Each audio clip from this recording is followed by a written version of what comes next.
প্রিয় ছাত্রছাত্রীবৃন্দ, আসসালামু আলাইকুম। আমি নারগিন সুলতানা, প্রভাষক, অর্থনীতি বিভাগ, হাজারাদুজু ডিগ্রি কলেজ। আজকে আমাদের হাজারাদুজু ডিগ্রি কলেজ কর্তৃক আয়োজিত অনলাইন শ্রেণী কার্যক্রমে তোমাদের সবাইকে শুভেচ্ছা জানাচ্ছি। আমি আজকে একাদশ শ্রেণীর মানবিক বিভাগের ছাত্রছাত্রীদের জন্য একটি অনলাইন শ্রেণী কার্যক্রম পরিচালনা করব। আজকে আমি অর্থনীতি প্রথম পত্রের তৃতীয় অধ্যায়, অর্থাৎ যে অধ্যায়টির নাম হচ্ছে উৎপাদন ব্যয় ও আয়, এই অধ্যায়টি নিয়ে পাঠদান করব। তোমরা নিশ্চয়ই জানো এই অধ্যায়টি তিনটি অংশে বিভক্ত: উৎপাদন ব্যয় ও আয়। আমি আজকে উৎপাদন যে অংশটি আছে এই উৎপাদন অংশটি নিয়ে বিস্তারিত আলোচনা করব। আজকে আমাদের আলোচ্য বিষয় হচ্ছে উৎপাদনের উপকরণ, উৎপাদন অপেক্ষক, উৎপাদনের বিভিন্ন ধারণা এবং টিপিএপি ও এমপি নির্ণয়। প্রিয় শিক্ষার্থীবৃন্দ, তাহলে আমি আজকে আমাদের মূল শ্রেণী কার্যক্রম শুরু করছি। প্রথমেই আমি বলছি উৎপাদন কি। উৎপাদন মানে হচ্ছে নতুন কিছু সৃষ্টি করা বা উপযোগ সৃষ্টি করা। অর্থনীতিতে উৎপাদন কথাটি একটি বিশেষ অর্থ বা বিশেষ তাৎপর্য বহন করে থাকে। মানুষ আসলে নিজে নিজে কোনো কিছুই সৃষ্টি করতে পারে না, সে শুধু প্রকৃতি প্রদত্ত বিভিন্ন উপকরণকে আকারগত ও কাঠামোগত দিক পরিবর্তন করে ব্যবহার উপযোগী করে গড়ে তোলে। তাহলে যে প্রক্রিয়ায় মানুষ প্রকৃতি প্রদত্ত বিভিন্ন উপকরণের কাঠামোগত ও রূপগত দিক পরিবর্তন করে ব্যবহার উপযোগী করে তোলে সেটি হচ্ছে উৎপাদন। যেমন আমরা শ্রেণীকক্ষে যে বেঞ্চ ব্যবহার করি সেটি প্রথম যেটা প্রাথমিক উপকরণ ছিল সেটা হচ্ছে গাছ থেকে প্রসেসিং করে আমরা সেটাকে কাঠ থেকেই কি করেছি, এই বেঞ্চ তৈরি করেছি। তাহলে এই বেঞ্চ তৈরির যে প্রক্রিয়া সেটি হচ্ছে একটি উৎপাদন প্রক্রিয়া। এখন আমি উৎপাদনের উপকরণ নিয়ে আলোচনা করব। উৎপাদন করতে যে সকল বস্তুর প্রয়োজন সেগুলি হচ্ছে উৎপাদনের উপকরণ। উৎপাদনের উপকরণ হচ্ছে চারটি: ভূমি, ল্যান্ড, শ্রম, লেবার, মূলধন, ক্যাপিটাল এবং অর্গানাইজেশন বা সংগঠন। আমি এখন উৎপাদনের যে চারটি উপকরণ রয়েছে সেগুলো বৈশিষ্ট্য সহ বিস্তারিত আলোচনা করব। প্রথমেই আসি ভূমি বা ল্যান্ড। ভূমি বলতে আমরা মাটির উপরিভাগ বা ভূপৃষ্ঠের উপরিভাগকে বুঝি, কিন্তু অর্থনীতিতে ভূমি বলতে শুধুমাত্র ভূপৃষ্ঠের উপরিভাগকে বোঝায় না। অর্থনীতিতে ভূমি বলতে সে সকল বস্তুকে বোঝায় যা মানুষের নিয়ন্ত্রণাধীন থেকে ও মালিকানায় থেকে আয় উপার্জনে সহায়তা করে। এখন ভূমির বৈশিষ্ট্যগুলো নিয়ে আমি আলোচনা করব। ভূমি হচ্ছে প্রকৃতির দান। ভূমির যোগান সীমাবদ্ধ এবং ভূমির উর্বর শক্তির মধ্যে পার্থক্য থাকে। ভূমির ক্ষেত্রে ক্রমহ্রাসমান প্রান্তিক উৎপাদন বিধি কার্যকর। আমি আবারও বলছি, ভূমি প্রকৃতির দান, ভূমির যোগান সীমাবদ্ধ, ভূমির ক্ষেত্রে উর্বরা শক্তির পার্থক্য ঘটে, ভূমি স্থানান্তরযোগ্য নয় কিন্তু হস্তান্তরযোগ্য। অর্থাৎ আমি ভূমির যে তৃতীয় বৈশিষ্ট্য বললাম, ভূমির ক্ষেত্রে উর্বরা শক্তির পার্থক্য, এটা একটু বুঝিয়ে বলছি। যেমন সমতল ভূমি বা ভূমি তার প্রকৃতি ভেদে বিভিন্ন রকম হয়ে থাকে। যেমন সমতল যে ভূমি রয়েছে সেটার উর্বরা শক্তি তুলনায় পার্বত্য যে অঞ্চলগুলো রয়েছে সেটার উর্বরা শক্তি একটু বেশি হয়ে থাকে। আবার 4 নম্বর যে বৈশিষ্ট্য রয়েছে সেটি হচ্ছে ভূমি স্থানান্তরযোগ্য নয়, অর্থাৎ ভূমি হচ্ছে হস্তান্তরযোগ্য। এটা আমরা এক মালিকানা থেকে অন্য মালিকানায় হস্তান্তর করতে পারি, কিন্তু ভূমিকে স্থানান্তর করা যায় না। এখন আসা যাক শ্রম বলতে শারীরিক শ্রমকে বোঝায়। উৎপাদন বা আয় অর্জনের কাজে নিয়োজিত শারীরিক বা মানসিক সকল প্রকারের পরিশ্রমকেই শ্রম বলা হয়। শ্রমের যে বৈশিষ্ট্যগুলো রয়েছে সেগুলো হচ্ছে: শ্রম উৎপাদনের জীবন্ত উপকরণ। শ্রম হলো ক্ষণস্থায়ী, যা সঞ্চয় করা যায় না। শ্রমের যোগান বৃদ্ধি করা গেলেও সেটা হচ্ছে সময় সাপেক্ষ এবং শ্রম সক্রিয় উপকরণ হিসেবে বিবেচিত। এখানে আমি একটা কথা বলছি, শ্রম এবং শ্রমিক দুটি কিন্তু অঙ্গাঙ্গভাবে জড়িত, অর্থাৎ শ্রম এবং শ্রমিক হচ্ছে পরস্পরের অবিচ্ছেদ্য একটি অংশ। এখন আসা যাক মূলধনে। মূলধন হলো উৎপাদনের উৎপাদিত উপাদান যা পুনরায় উৎপাদন কাজে সাহায্য করে থাকে। আমি একটা উদাহরণ দিচ্ছি, তাহলে মূলধন বিষয়টি একটু পরিষ্কার হয়ে যাবে। মনে করি 2018 সালে আমরা 50 মণ ধান উৎপাদন করলাম, সেখান থেকে আমরা 10 মণ ধান রেখে দিলাম 2019, অর্থাৎ পরবর্তী বছরে আবার পুনরুৎপাদনে সেটি আমরা প্রয়োগ করব। তাহলে এক্ষেত্রে এই 50 মণের মধ্যে 40 মণ যেটা আমরা রেখে দিয়েছি ব্যবহার করেছি সেটা না, যে 10 মণ ধান আমরা পরবর্তী বছর পুনরুৎপাদন করার জন্য রেখে দিয়েছি, এই 10 মণ উৎপাদনী যে ধান রয়েছে সেটাই হচ্ছে মূলধন। মূলধনের বৈশিষ্ট্যগুলো হচ্ছে: মূলধন উৎপাদনশীল, মূলধন অতীত শ্রমের ফল, মূলধন হলো সঞ্চয়ের ফল এবং মূলধন হচ্ছে ক্ষণস্থায়ী। অর্থাৎ মূলধন হচ্ছে মূলধনের উৎপাদনশীল একটি উপাদান যেটি পুনরায় আমরা আবার উৎপাদন কাজেই ব্যবহার করে থাকি। এখন আসা যাক সংগঠনকে ইংরেজিতে বলা হয় অর্গানাইজেশন। ভূমি, শ্রম ও মূলধন এই তিনটি উপকরণকে সংগ্রহ, সংযোজন এবং সংরক্ষণ করে মুনাফা অর্জনের লক্ষ্যে যে সুনিপুণ প্রচেষ্টা, সেই প্রচেষ্টাকেই বলা হয় সংগঠন। আর যিনি এই কাজটা পরিচালনা করে থাকেন তিনি হচ্ছেন সংগঠক। সংগঠনের বৈশিষ্ট্যগুলো হচ্ছে সংগঠন, সংগঠক এবং উদ্যোক্তা তিনটি হচ্ছে এক বিশেষ প্রকারের শ্রম। সংগঠনকেও কিন্তু জীবন্ত বা সক্রিয় উপাদান হিসেবে বিবেচনা করা হয়। সংগঠক মুনাফা অর্জন করেন এবং সংগঠন যাবতীয় সকল ঝুঁকি গ্রহণ করেন। তাহলে প্রিয় শিক্ষার্থী, আমরা এতক্ষণ উৎপাদন কি জানলাম, উৎপাদনের উপকরণ সমূহ জানলাম, উৎপাদনের উপকরণ সমূহ সম্পর্কে তোমাদেরকে বৈশিষ্ট্য সহ একটু ধারণা দিলাম। এখন আমরা উৎপাদন অপেক্ষক নিয়ে আলোচনা করব। সাধারণত উৎপাদন এবং উৎপাদনের যে উপকরণ, এদের মধ্যে যে কারিগরি বা গাণিতিক সম্পর্ক, সেটি হচ্ছে উৎপাদন অপেক্ষক। তাহলে আমি বোর্ডে জিনিসটা লিখছি, অর্থাৎ উৎপাদন অপেক্ষকে আমি যদি লিখি কিউ সমান function of land, labour, capital এবং অর্গানাইজেশন। এক্ষেত্রে দেখা যাচ্ছে এই উৎপাদনটা নির্ভর করছে এই উপকরণগুলোর উপর। এখানে এই ল্যান্ড এবং অর্গানাইজেশন স্থির থাকে বলেই আমরা সাধারণত বইতে দেখি কিউ সমান ফাংশন অফ এল কে, অর্থাৎ এই দুটি উপকরণকেই কিন্তু পরিবর্তনশীল বিবেচনা করা হয়। এখন উৎপাদন অপেক্ষকের মধ্যে দুটি বিভক্তি রয়েছে, সেটি নিয়ে আমি আলোচনা করব। উৎপাদন অপেক্ষক দুভাগে বিভক্ত, একটা হচ্ছে স্বল্পকালীন উৎপাদন অপেক্ষক এবং একটা হচ্ছে দীর্ঘকালীন উৎপাদন অপেক্ষক। অর্থাৎ উৎপাদন অপেক্ষকের মধ্যে যে বিভক্তি রয়েছে সেটি দুই প্রকার, একটা হচ্ছে স্বল্পকালীন উৎপাদন অপেক্ষক, স্বল্পকালীন উৎপাদন অপেক্ষক এবং দীর্ঘকালীন উৎপাদন অপেক্ষক। স্বল্পকালীন উৎপাদন অপেক্ষকের যে বিষয়টি রয়েছে সেটি হচ্ছে স্বল্পকালীন উৎপাদন অপেক্ষকের ক্ষেত্রে দুটি উপকরণের মধ্যে, অর্থাৎ এক্ষেত্রে দুটি উপকরণ থাকবে। দুটি উপকরণ মনে করলাম এল এবং কে, অর্থাৎ কিউ সমান ফাংশন অফ এল এবং কে। এখানে একটি উপকরণ থাকবে স্থির, একটি উপকরণ থাকবে পরিবর্তনশীল। অর্থাৎ যে উৎপাদন অপেক্ষকে একটি উপকরণ স্থির এবং অন্যটি পরিবর্তনশীল, সেটি হচ্ছে স্বল্পকালীন উৎপাদন অপেক্ষক। যেমন এটি হচ্ছে একটি স্বল্পকালীন উৎপাদন অপেক্ষক। এখন আমি দীর্ঘকালীন উৎপাদন অপেক্ষকটি দেখাচ্ছি। দীর্ঘকালীন উৎপাদন অপেক্ষকের ক্ষেত্রে দুইটি উপকরণই থাকবে পরিবর্তনশীল, অর্থাৎ এক্ষেত্রে কোনো স্থির উপকরণ থাকবে না। অর্থাৎ আমরা লিখতে পারি কিউ সমান ফাংশন অফ এল এবং কে।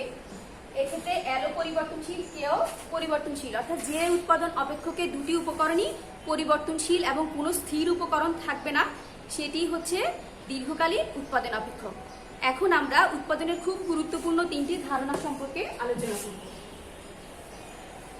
উৎপাদনের খুবই গুরুত্বপূর্ণ তিনটি ধারণার মধ্যে প্রথমটি হচ্ছে মোট উৎপাদন বা টিপি, অর্থাৎ মোট উৎপাদন যেটিকে আমরা টিপি দ্বারা প্রকাশ করে থাকি, অর্থাৎ এটাকে বলা হয় টোটাল প্রোডাকশন। এখন আমি মোট উৎপাদনের সংখ্যাটা বলবো। কোনো নির্দিষ্ট সময়ে একজন উৎপাদনকারী তার বিভিন্ন উপকরণ থেকে যে উৎপাদন লাভ করে তার মোট যে সমষ্টি, সেটি হচ্ছে মোট উৎপাদন। মোট উৎপাদনের একটি সূত্র রয়েছে, অর্থাৎ মোট উৎপাদন সমান Q1 plus Q2 plus Q3। এখন এই তিনটি ক্ষেত্রে প্রথমটি ক্ষেত্রে যদি আমরা উৎপাদন পাই 10 একক, দ্বিতীয়টির ক্ষেত্রে যদি পাই 20 একক এবং তৃতীয়টির ক্ষেত্রে যদি পাই 30 একক, তাহলে এই একজন উৎপাদনকারী এই তিনটি উপকরণ থেকে মোট যে উৎপাদন লাভ করেন তার সমষ্টি হচ্ছে 20, 30 এবং 30, টোটাল 60 একক। তাহলে এটি হচ্ছে মোট উৎপাদন। আমি আবারও বলছি, কোনো নির্দিষ্ট সময়ে একজন উৎপাদনকারী তার বিভিন্ন উপকরণের মধ্যে যে উৎপাদন লাভ করে থাকেন তার মোট সমষ্টি হচ্ছে এই মোট উৎপাদন। এরপরে উৎপাদনের আরেকটি খুবই গুরুত্বপূর্ণ ধারণা রয়েছে, সেটি হচ্ছে গড় উৎপাদন, যেটিকে আমরা অ্যাভারেজ প্রোডাকশন বলে থাকি। অ্যাভারেজ প্রোডাকশনকে বা গড় উৎপাদনকে আমরা এপি দ্বারা লিখে থাকি। এপি অর্থাৎ গড় উৎপাদন মানে হচ্ছে অ্যাভারেজ প্রোডাকশন, যেটিকে এপি দ্বারা প্রকাশ করা হয়। এপি সমান হচ্ছে total production divide by Q, অর্থাৎ মোট উৎপাদনকে উপকরণের পরিমাণ দ্বারা বা উৎপাদনের পরিমাণ দ্বারা ভাগ করে যেটি পাওয়া যায় সেটি হচ্ছে গড় উৎপাদন। আমরা জানি কিউ সমান হচ্ছে ফাংশন অফ এল এবং কে। এখন আমি তোমাদেরকে একটা জিনিস বুঝাচ্ছি, কিউ সমান যদি ফাংশন অফ শুধু এল হয় তাহলে এপি এল সমান হবে কিউ বাই এল। আবার কিউ সমান যদি আমি ফাংশন অফ কে ধরি তাহলে এপি কে সমান হবে কিউ বাই কে, অর্থাৎ এক্ষেত্রে এখানে প্রথমে কেটা থাকবে স্থির আর এখানে এলটা থাকবে স্থির। তাহলে দেখা যাচ্ছে এটি সমান total production divide by Q. এখন আসা যাক প্রান্তিক উৎপাদনে। প্রান্তিক উৎপাদন বা মার্জিনাল প্রোডাকশন, এক একক উপকরণের পরিবর্তনের ফলে মোট উৎপাদনের যে পরিবর্তন হয়, অর্থাৎ এক একক অতিরিক্ত উপকরণ নিয়োগ করলে মোট উৎপাদনের যে পরিবর্তন সেটাকে বলা হয় প্রান্তিক উৎপাদন বা মার্জিনাল প্রোডাকশন, যেটাকে আমরা এমপি দ্বারা প্রকাশ করি। অর্থাৎ মার্জিনাল প্রোডাকশনকে আমরা এমপি দ্বারা প্রকাশ করে থাকি। মার্জিনাল প্রোডাকশন এমপি সমান হচ্ছে ডেল্টা টিপি ডিভাইড বাই ডেল্টা কিউ। এখানে কিউ মানে হচ্ছে এখানে দুটি উপকরণের কথা বলা হচ্ছে। কিউর মধ্যে এখানে দুটি উপকরণ আছে, একটা হচ্ছে এল, একটা হচ্ছে কে। এখানে ডেল্টা দ্বারা পরিবর্তন বোঝাচ্ছে, আর টোটাল প্রোডাকশন হচ্ছে মোট উৎপাদন, আর কিউ হচ্ছে উৎপাদনের পরিমাণ। তাহলে অতিরিক্ত এক একক উপকরণের পরিবর্তনের ফলে মোট উৎপাদনের যে পরিবর্তন হবে সেটাই হচ্ছে মার্জিনাল প্রোডাকশন বা প্রান্তিক উৎপাদন। এখন আমরা একটা চার্ট বা টেবিল করে এই তিনটা জিনিস অর্থাৎ টিপি, এপি এবং এমপি নির্ণয় করব। প্রিয় শিক্ষার্থীবৃন্দ, আমি এখন একটি ছক এঁকেছি। দেখো, এই ছক অনুযায়ী এই সারণীটা থেকে আমরা এখন এন, যেখানে পরিবর্তনশীল উপকরণ হিসেবে ধরা হয়েছে, কে হচ্ছে স্থির উপকরণ যার প্রত্যেকটি ঘরে 1 রয়েছে, টোটাল প্রোডাকশন দেওয়া আছে 5, 10, 15, 20, অর্থাৎ 5, 10, 15, 20। এই ছকটির উপর ভিত্তি করে আমরা প্রথমে এপি বের করবো। অর্থাৎ যেহেতু এটা এল এর পরিবর্তন দেখাচ্ছে, তাই আমরা এটাকে এপিএল লিখতে পারি।